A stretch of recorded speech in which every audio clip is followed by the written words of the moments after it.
On the sun-baked asphalt, a driver found a devastating sight. It was a bobcat, but like none he had ever seen. Her fur was dazzlingly white, a rare albino bobcat.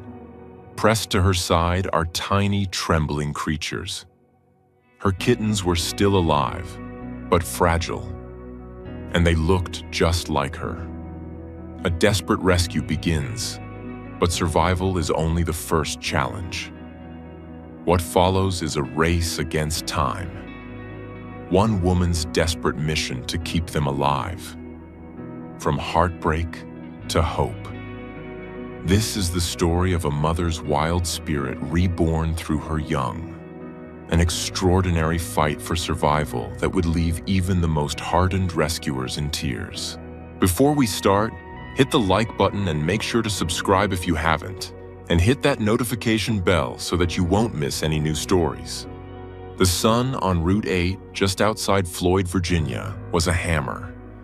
It beat down on the blacktop, raising a shimmering heat haze that distorted the distant mountains. The pre-dawn dark was a distant memory, replaced by a high noon glare that bleached the color from the sky and baked the scent of pine and hot asphalt into the air. Jebediah Jeb Sweeney knew this road better than his own face. He'd been driving this same logging route for 45 years, and his truck's air conditioner was fighting a losing battle against the Virginia summer. He was easing his truck around the tight curve at Tuggle's Gap when a shape burst from the deep shade of the roadside pines. It wasn't a deer. It was too low. It wasn't a dog. It was too graceful. It was a flash of impossible, brilliant white against the sun-scorched road. Jeb hit the brakes, the truck's air system hissing in protest, but it was too late. He hadn't felt a thump, but he knew. He knew. He pulled over, the heat of the engine washing over him as he killed the ignition. His heart hammered a painful rhythm against his ribs. Pushing his sunglasses up on his forehead, he stepped out into a wall of thick, humid heat. Dust kicked up by his boots hung in the still air. He walked back 50 feet, squinting against the glare rising from the pavement. He found her on the gravel shoulder. It was a wildcat, but like none he had ever seen. Her fur was thick and dazzlingly white, not the mottled brown and gray of a normal bobcat. It was stark, brilliant, and shockingly stained crimson along her flank where the sun hit it directly. She was motionless. A profound sadness settled on Jeb, stark and heavy in the oppressive heat. Then he heard it, a sound almost lost in the drone of cicadas from the trees. A high-pitched mewling. He knelt, his own shadow falling over her body. Tucked against her belly, seeking the meager shade she offered, 3 tiny creatures were pressed into her still warm fur, trembling. They were white, too. Perfect miniature copies of their mother, their eyes sealed shut against the harsh light. Jeb's breath hitched. "Oh, my Lord," he whispered. His trembling hand went to the radio clipped on his vest. He didn't call his dispatcher first. He called the number taped to his dashboard, the one for the SWVA Wildlife Center. "This is Jeb Sweeney driving Route 8, he said, his voice cracking. I think I just hit a bobcat, a white one. Ma'am, she's dead, but there are babies. They're still alive." 20 minutes later, Sarah Jenkins, the lead field rescuer for the Southwest Virginia Wildlife Center, pulled her van onto the shoulder, its flashing lights pale against the brilliance of the day. Jeb was still there, a large, rough-hewn man standing guard, his broad back to the sun, casting a protective shadow over the tragic scene on the ground. "She's over here," he said, his voice thick with guilt. "I didn't even see her. She just appeared." Sarah knelt, her professional gaze taking in the tragic tableau. The mother was, indeed, a true albino, a genetic marvel, and a terrible loss. "It's not your fault, Jeb," she said softly, already pulling on her thick rescue gloves. "An albino bobcat has poor camouflage. She was hunting at the wrong time in the wrong place." She gently felt the mother. Stone cold. Rigor mortis was setting in. Then she turned her attention to the kittens. They were impossibly small, their eyes barely open. She scooped them up one by one. 2 were mewing faintly, their bodies trembling. The third, the smallest, was limp and silent. "This one's critical," she said, more to herself than to Jeb. She placed all 3 in the portable incubator she'd brought, a small, heated box lined with fleece. She touched Jeb's arm. "Thank you for calling us. Thank you for staying. You saved these little ones." Jeb just nodded, unable to speak, and watched as her van disappeared. The drive to the wildlife hospital in Roanoke was a blur of quiet urgency. Sarah had the van's heater blasting, aimed directly at the incubator. "Hang on, little ones," she whispered, her eyes flicking between the road and the temperature gauge on the box. "Dr. Karen is waiting for you. Just hang on." The smallest one let out a single faint sigh, and then was quiet. Sarah pressed the accelerator a little harder. They burst through the doors of the small animal hospital, a building that always smelled of antiseptic and anxious hope. Dr. Karen Reynolds was waiting, her face etched with the familiar weariness of 1,000 midnight emergencies. She was a woman of few words and immense skill. "On the table. Get the oxygen," she ordered. Under the harsh fluorescent lights, the tragedy became clinical. The 3 kittens, none weighing more than a few ounces, were laid out on heated pads. "Hypothermic and hypoglycemic," Dr. Karen murmured, her fingers expertly probing. She looked at the smallest one, the little female that Sarah had worried about. She pressed a stethoscope to the tiny chest. Silence. She checked for a pulse, a corneal reflex. Nothing. "This one's gone," she said flatly, a mask for the tiny chip of pain each loss took from her. She didn't survive the cold. Sarah's heart sank, but there was no time for grief. The other 2 were fading. "We'll do everything we can," Dr. Karen whispered, her voice softening for just a moment. That was her promise to every creature that came through her doors. For the next 2 hours, the room was a blur of quiet, focused motion. Dr. Karen and Sarah worked in tandem, a well-practiced ballet of desperation.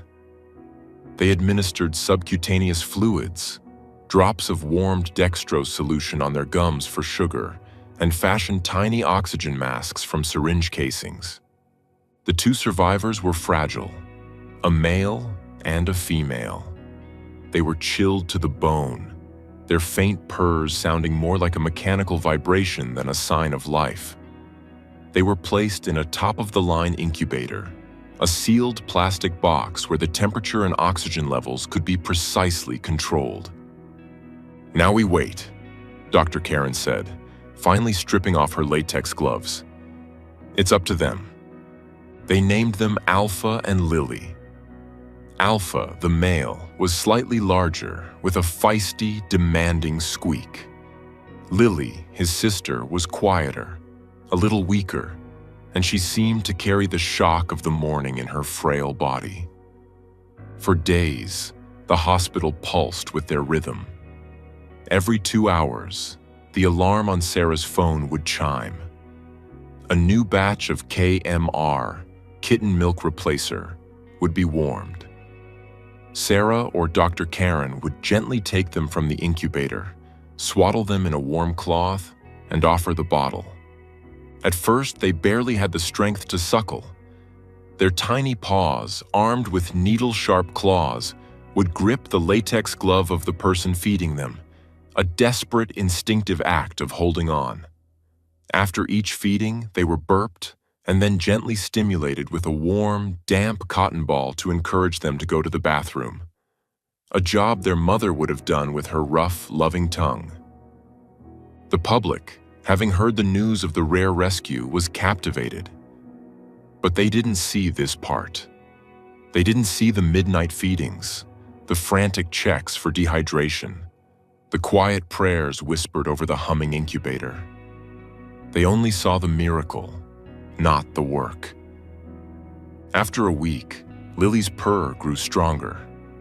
Alpha's eyes, a pale, translucent blue, a mark of his albinism, began to focus. Their fur, which had been sparse and matted, began to fluff, like cotton bolls bursting.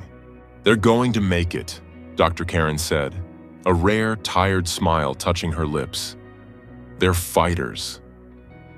After 3 weeks of intensive, round-the-clock care, they were stable enough to be transferred from the isolated hospital wing to the main SWVA Wildlife Center. Here, they were given a larger, multi-level den enclosure, filled with soft bedding, hollow logs, and small branches to begin climbing. And here, the team set up a camera. "The public is invested in them," Mark, the center's director, explained.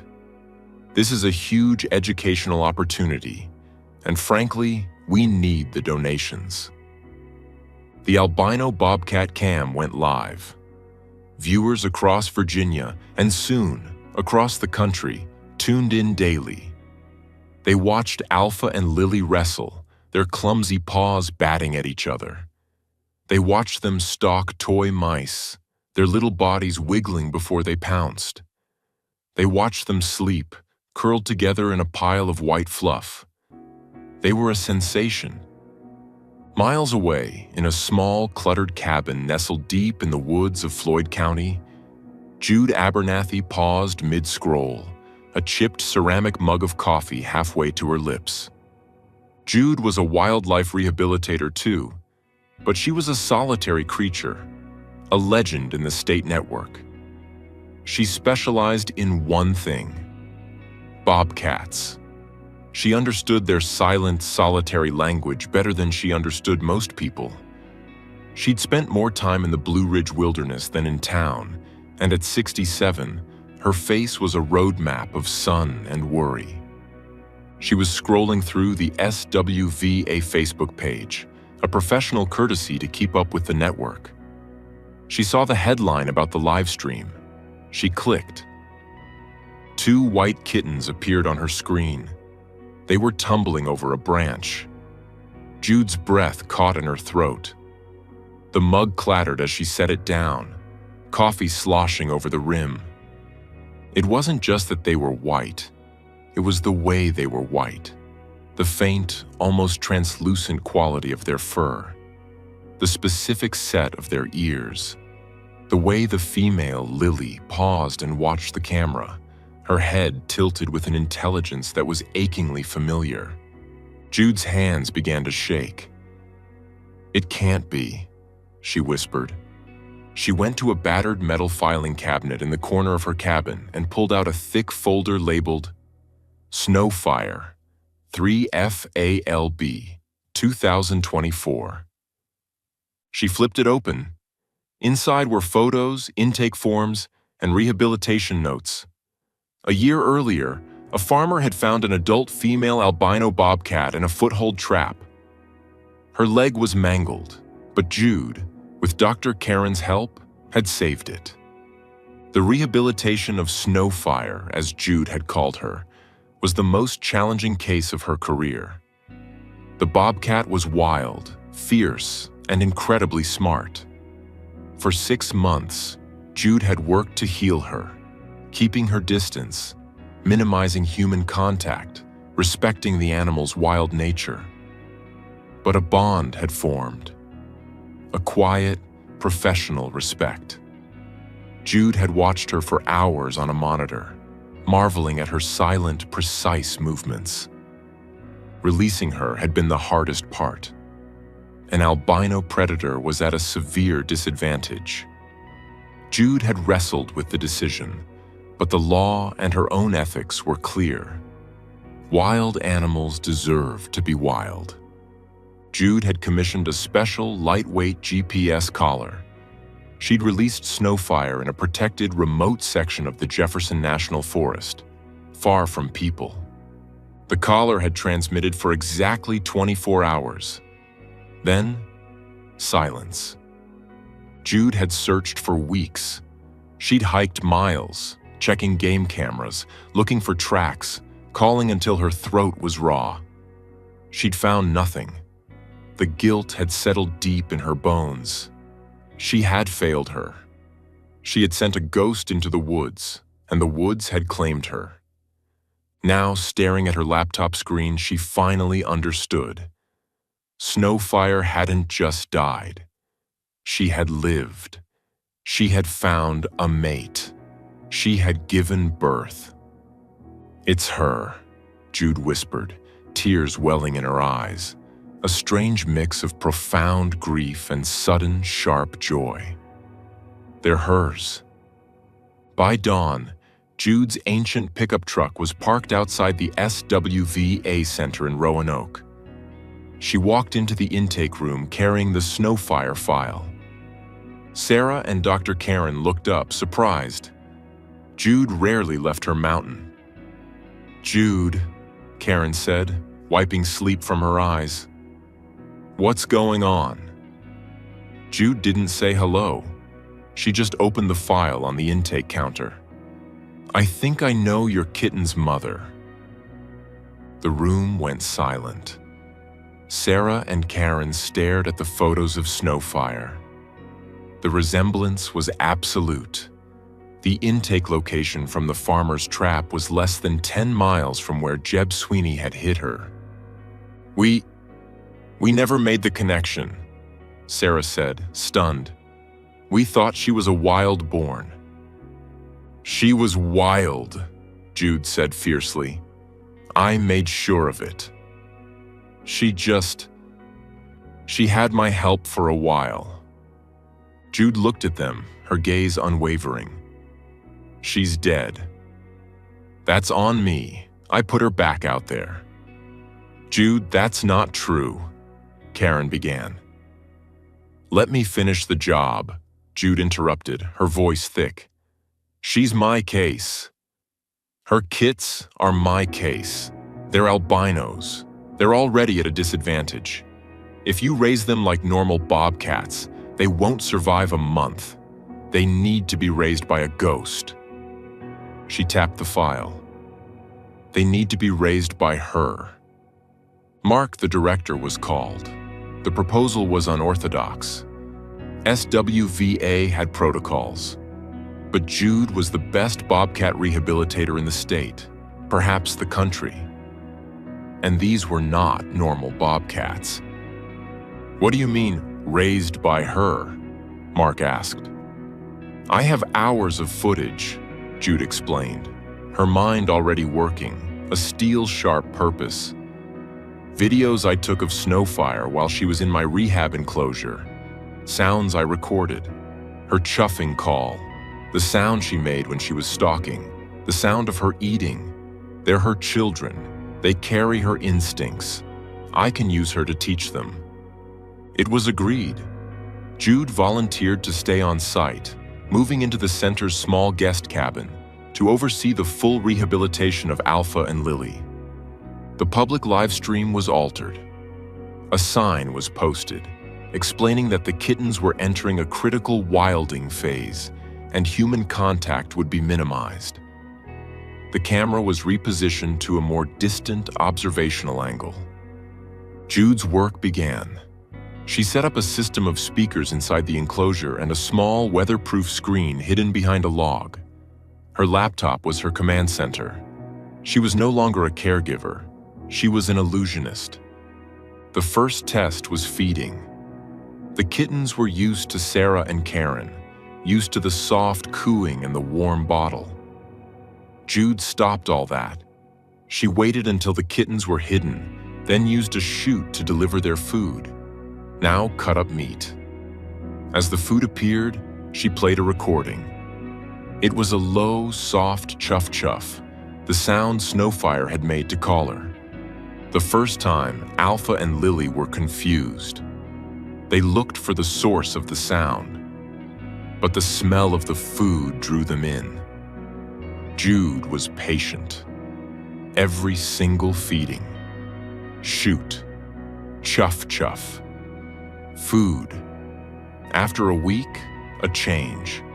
The moment the chuff-chuff sound played, both kittens bolted from their den, running to the food chute. They had connected the sound of their mother to the presence of food. Jude's eyes watered as she watched the monitor. "That's it," she whispered. "She's still here. She's still teaching you." The lessons grew more complex. The staff provided pre-killed mice. The kittens, raised on cut meat, were wary. They batted at the small, furry bodies. Jude played a different recording, the sound of Snowfire tearing into prey. Alpha, the bold one, pounced.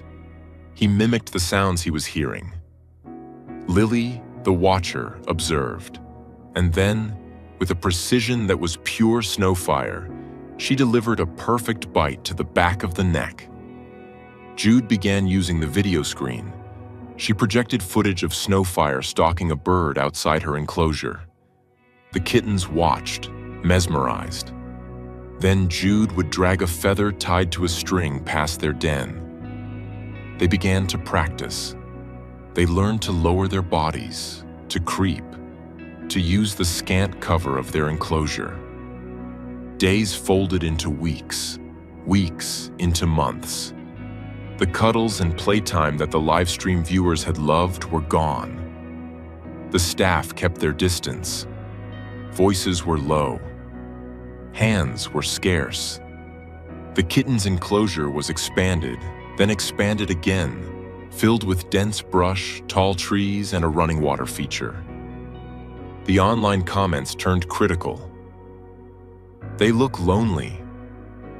Why is that woman, Jude, just watching them on a screen? This is cruel. They need love." Jude read them one night and let out a dry, humorless laugh. "They don't need my love," she said to the empty cabin. "They need hers, and they need to learn to be invisible." Jude's hardest test was for herself. As the kittens grew into lean, muscular juveniles, their instincts sharpened. But they still associated the chuff with food, with mother. One afternoon, Jude was doing a routine check of the fence line. Lily, now sleek and powerful, saw her from across the enclosure. Lily crept forward, not in fear, but in curiosity. She sat just inside the fence, staring at Jude. Then she let out a low chuff. She was asking, "Are you the one? Are you her?" Jude's heart shattered.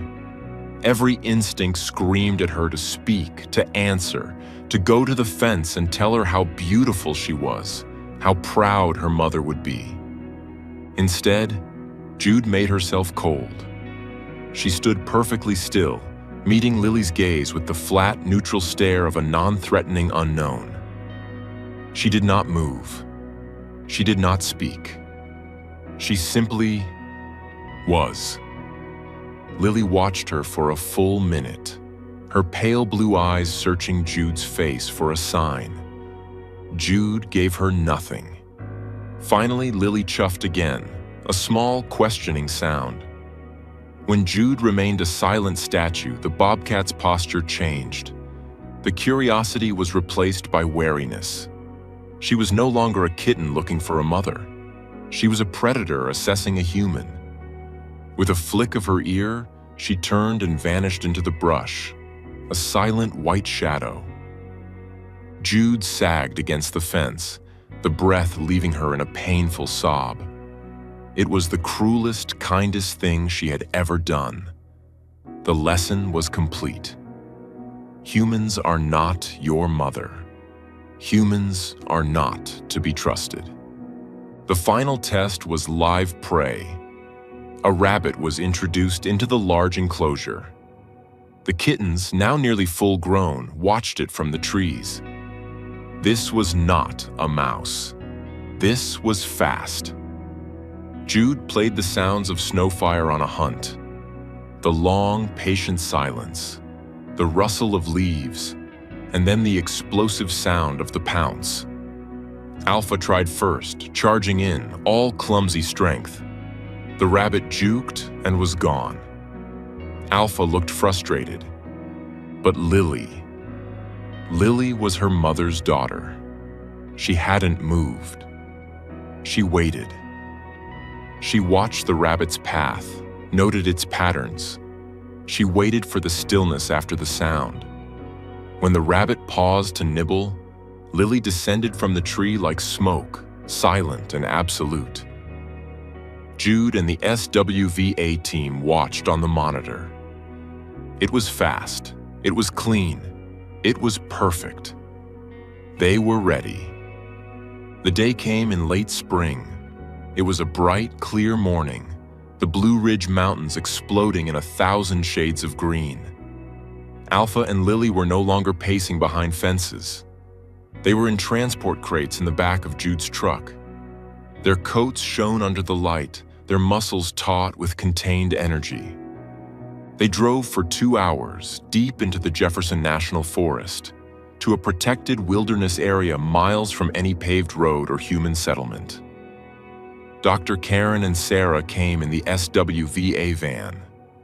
There was no press. There were no cameras, save for Jude's own.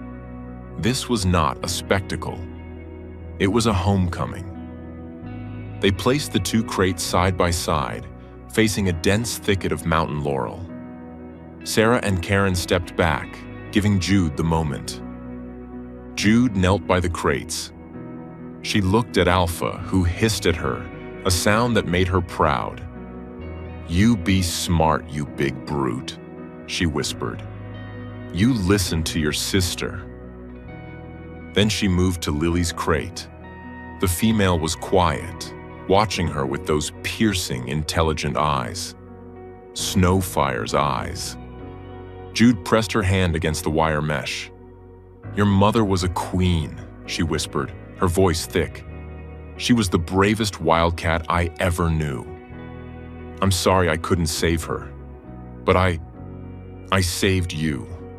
This is her legacy. This is for her." Jude stood up and nodded to Sarah. "Open them." Sarah and Karen unlatched the gates from a distance using ropes. The metal doors swung open. Alpha was a blur. A flash of white against the green, he bolted from the crate and was gone, crashing into the undergrowth without a sound.